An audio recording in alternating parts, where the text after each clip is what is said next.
This video is to explain how to create a repeating pattern code using Scratch Junior.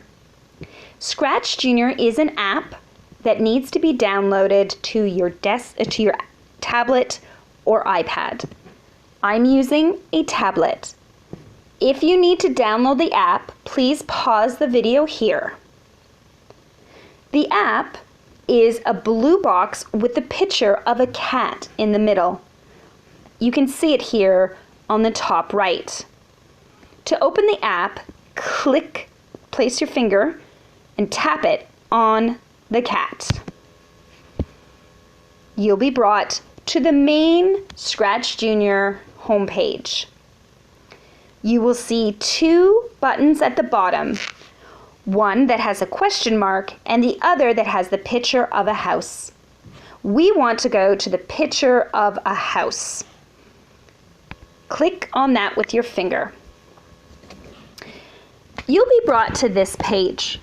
If this is your first time opening Scratch Junior, you will not see any of these other projects in your window. Those are previous projects I have created.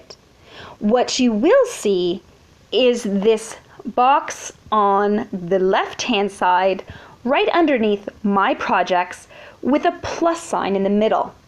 That box is to be pressed every time you want to create a new project. So let's click on that right now. Take your finger and press the plus sign now.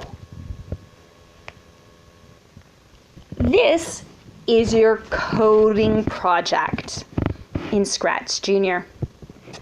Right in the middle, you will see there's a cat, an orange cat. This is where any code that you add from below down here, any code that you put and any characters that you add and any background will all appear in this window. And any animations will be shown here. Our repeating pattern is going to involve walking to a certain location. So the first thing we want to do is we want to create a nice background for our walk. So we need to go to this icon right at the top in the middle. It's a picture. It shows a blue sky and green grass right beside the ABC. So right now, take your finger and click on this picture with the green grass and the blue sky. When you do that, you will be brought to this scene here, which is a bunch of different backgrounds that you can choose from. We're interested in the Arctic scene.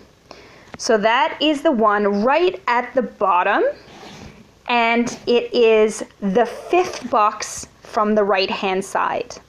So if we count 1, 2, 3, 4, 5, the fifth one at the bottom from the right is the Arctic scene.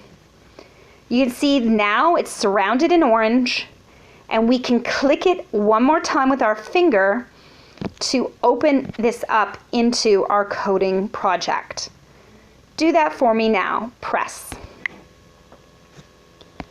Now we can see the Arctic is in the background. If this didn't work, just go right back into the scene and try again. Now, on the left-hand side, you can see we have the character of a cat that's surrounded by a rectangular box colored in orange. For this scene, we want our character to start in this corner, and we want the character to move to this spot here. So we need to add a location indicator. So we need to add a new character. To add a new character, there is the rectangular box underneath the cat in the left-hand side with the plus sign. So you want to click on that on the left hand side with your finger. Press on the plus. And then here you are, you brought to a whole bunch of different characters. To scroll down, you can take your finger to the open area on the right hand side and then move your thumb up or finger up, and you'll see all the different options to choose from. As an indicator for or a spot for a location, I want to choose a star. The particular star I'm going to choose is the one that's underneath the mushroom.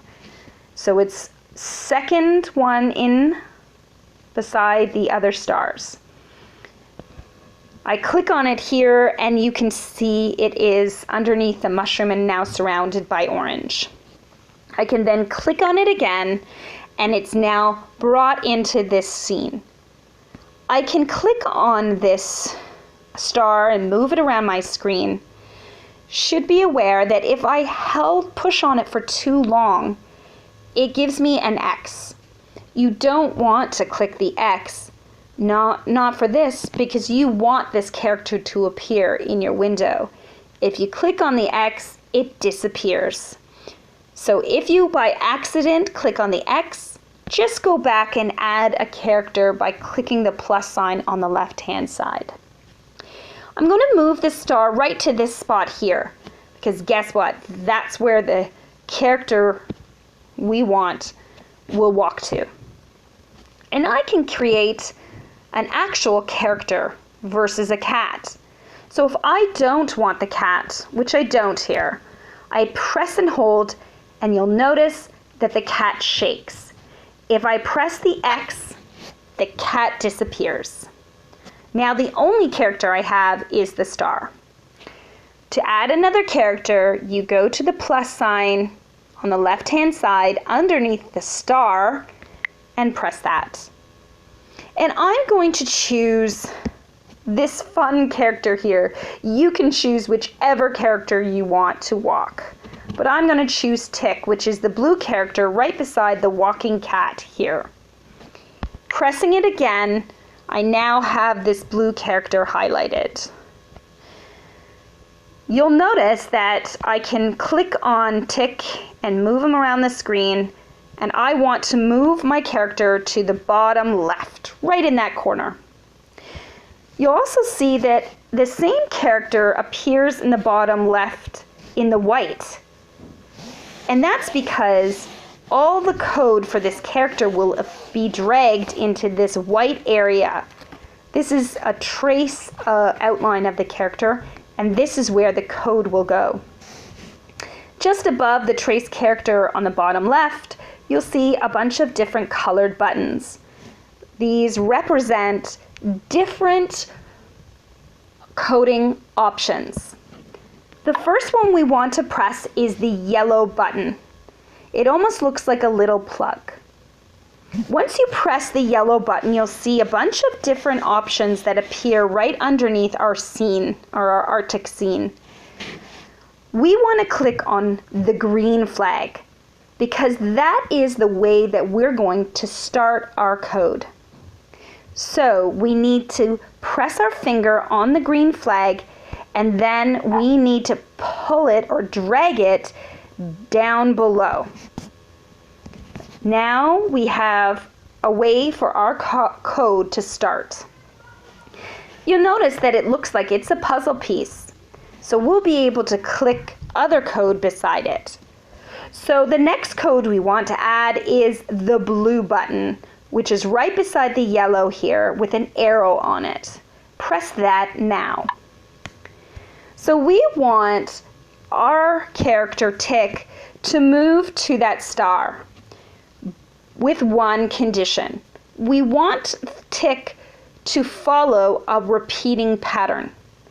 So that means it'll be repeating steps and turns that Tick will need to follow. So let me demonstrate. The first step that we want, and these are all underneath in blue, the blocks, we want it to go to the right. So it is actually the first blue block here. We drag that down and then clip it next to the yellow block with a flag. You'll notice it highlights in gray. Once it's done, you just let go and the two are connected. You'll also hear a pop sound. Now, one step is very small in Scratch Junior, so we want to drag another step to the right. So now Tick will be going 2 steps to the right and then 1 step up. We can actually see how far Tick is going to walk with this code by pressing the green flag now. Not the green flag at the bottom, but the green flag at the top. So you're going to go all the way to the top. There's a green flag right above the Arctic scene on the right, top right. Click on that flag, and then you see Tick moved a little bit. He moved to the right 2 steps and up 1 step. But we need to bring Tick back to the start. So I just dragged him back to the start. And we need to repeat this pattern again and again until Tick gets to the star. So we need to drag the right key or block, the right block again, and then the pattern is a up block. And then again, a right block, and then a up block. And I think we can do it one more time. So an up block, a right block, and then one more up block. So now we have repeated our code, which is to the right, up. We repeated that 4 times. Let's press the flag to see if Tick, our character, got to our locator, which is a star. Pressing the flag at the top right. Wow, we did it!